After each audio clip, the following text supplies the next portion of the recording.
મા બાપનો પ્રેમ ક્યારેય જિંદગીમાં ભૂલી જતા નહીં તમે.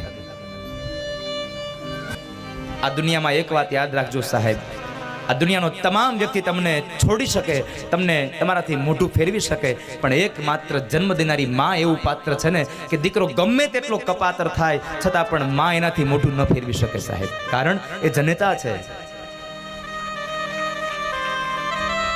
તમે જોજો જ્યારે પતિ પત્ની બે એના દીકરાને લઈ અને લગ્નમાં જાય ને, એટલે પતિ બેઠો હોય સરસ મજાનું સૂટ પહેરી અને બધા મહેમાનની હારે,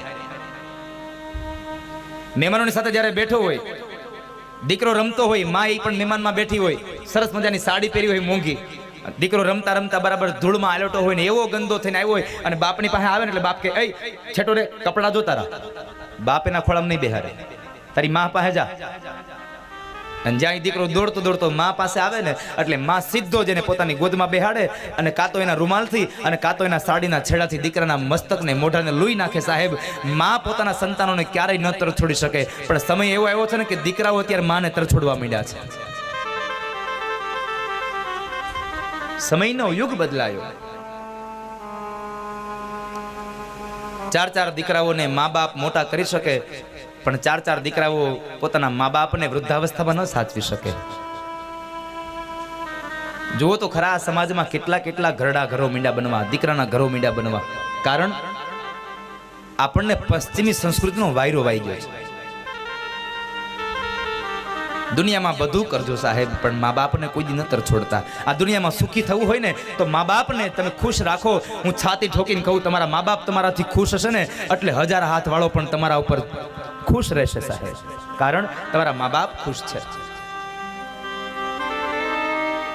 પણ એક જ ઈચ્છા હોય આપણે તો, સારી એક પત્ની મળી જાય, સારી નોકરી મળી જાય અને એક દીકરો મળી જાય એટલે એને મા બાપ ગામડે અને આપણે શહેરમાં. લગ્ન થાય વર 2 વર 3 વરમાં તો નોખો થઈ જાય. શા માટે સાહેબ? એવી રીતે શું હતું સાહેબ કે તમારે નોખું થઈ જવું પડ્યું? પણ મારા શબ્દો પર ધ્યાન રાખજો. આ દુનિયામાં નોખો દીકરો નથી થતો, નોખી પુત્ર વધુ થાય છે. આ દુનિયામાં કદાચ કોઈ દીકરો, કોઈ મા બાપ વૃદ્ધાશ્રમમાં જાય તો ક્યારેય ન બોલશો કે મા બાપ વૃદ્ધાશ્રમમાં ગયા છે. નહીં, વૃદ્ધાશ્રમમાં તો સાસુ ને સસરા ગયા છે. કારણ જો મા બાપ વૃદ્ધાશ્રમમાં જતા હોત ને તો લગ્ન પહેલા દીકરો મા બાપને મૂક્યા હોત. તો કોઈ દિવસ મેં નથી જોયું કે દીકરો લગ્ન પહેલા મા બાપથી નોખો થઈને રહેતો હોય, લગ્ન પહેલા મા બાપને કોઈ દી વૃદ્ધાશ્રમમાં મૂક્યા હોય. આ તો લગ્ન થયા પછી નોખો થાય અને કાં તો વૃદ્ધાશ્રમમાં મૂકી આવે છે. એટલે નોખી પુત્ર વધુ થાય છે અને નોખા એના મા બાપ નહીં, આશ્રમમાં એ સાસુ ને સસરા જાય છે. હા, પછી ઈ જ વહુને એટલી ઈચ્છા હોય કે મારો દીકરો મારી સેવા કરે. મારી અત્યારની તમામ યુવાન બહેનોને પ્રાર્થના છે કે તમને જો એમ થતું હોય કે મારો દીકરો અને મારી દીકરાની વહુ અમારી વૃદ્ધાવસ્થામાં અમારી હારે રહે, અમે એની સાથે રહેતા હોય, અમારી સેવા કરે, તો એક વાતને ચોક્કસપણે યાદ રાખજો, તમારો પતિ પણ કોઈકનો દીકરો છે, એને એના મા બાપ ભેગો રહેવા દેજો, તો જ તમારા દીકરા તમારા ભેગા રહેશે. કારણ તમારો પતિ પણ કોઈકનો દીકરો છે. સંતાનથી સેવા ચહો, સંતાન છો સેવા કરો. એક વાતને કોઈ દી ન ભૂલતા, જેવું કરો એવું ભરો, આ ભાવના કદી ભૂલશો નહીં. કોઈ દી ન ભૂલવી સાહેબ. મા બાપને રાજી રાખજો. સાહિત્યકારો કહે છે, કવિઓ કહે છે કે જ્યાં સુધી તમારી ઉમરાવાળી રાજી નહીં હોય ને ત્યાં સુધી ડુંગરાવાળીને તમે ગમે તેટલી સાડીઓ પહેરાવો, કોઈ દી રાજી નહીં થાય તમારા માથે સાહેબ, જ્યાં સુધી તમારી ઉમરાવાળી રાજી નહીં હોય. માટે મા બાપના આશીર્વાદ લેજો.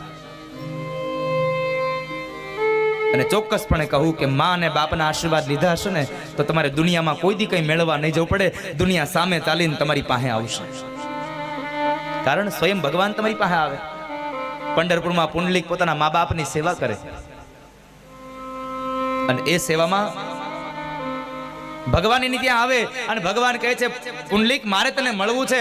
અને ત્યારે પુંડલિક એમ કહે કે મહારાજ, અત્યારે મારી માની સેવાનો સમય છે, એટલે હું તમને અત્યારે ન મળી શકું. તમારે જો મને મળવું હોય તો આલ્યો ઈટ, આની ઉપર ઉભા રહ્યો. અને ભગવાન પંઢરીનાથ જ્યાં સુધી પુંડલિકના માની સેવા પૂરી ન થઈ ત્યાં સુધી ઈટ ઉપર ઉભા રહ્યા. કારણ જે જગ્યાએ મા બાપની સેવા થાય છે ને એ દીકરાને ભગવાનના દર્શન કરવા જવાની જરૂર નથી રહેતી.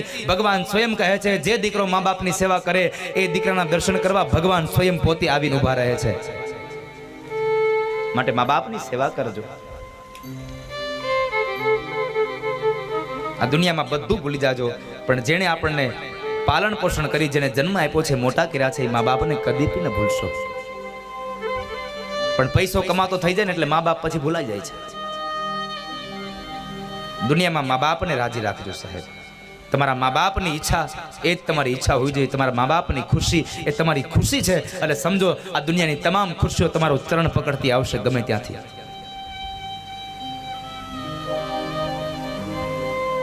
મારો પુનિત મહારાજ લખે છે, લાખો કમાતા હો ભલે, પણ મા બાપ જે થી ના ઠર્યા.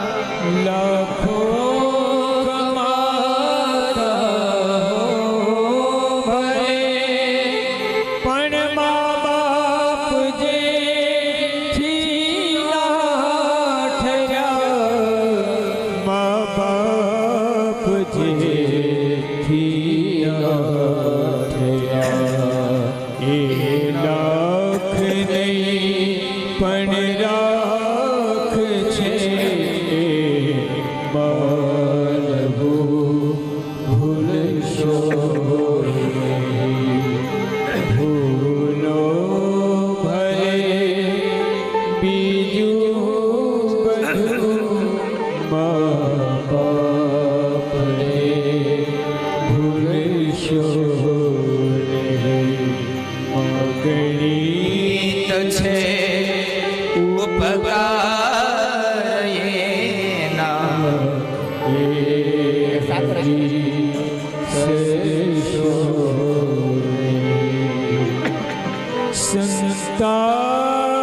સંતાનથી સેવા ચાહો, સંતાન છો સેવા કરો.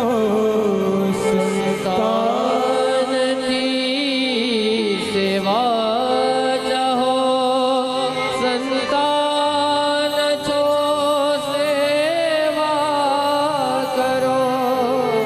સંતાન છો સેવા કરો.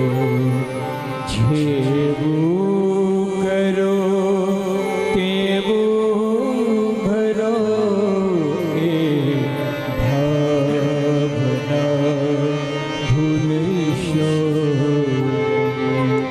મા બાપને ભૂલશો નહીં. મા બાપને હવે બાપુ ગળું થાકી જશે. 8મી કથા છે કંટિન્યુ. ધન કમાતો થઈ જાય એટલે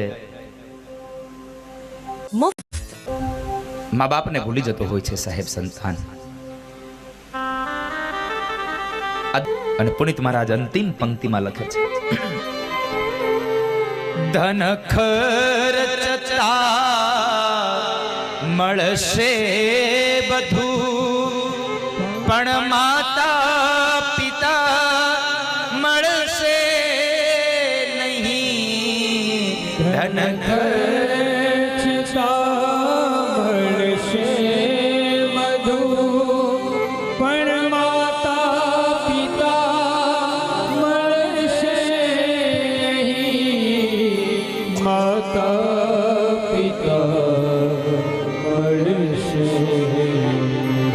પલ પલ પુનીત ચરણની તમે ચાહના ભૂલશો નહીં. પલ પલ પુનીત ચરણની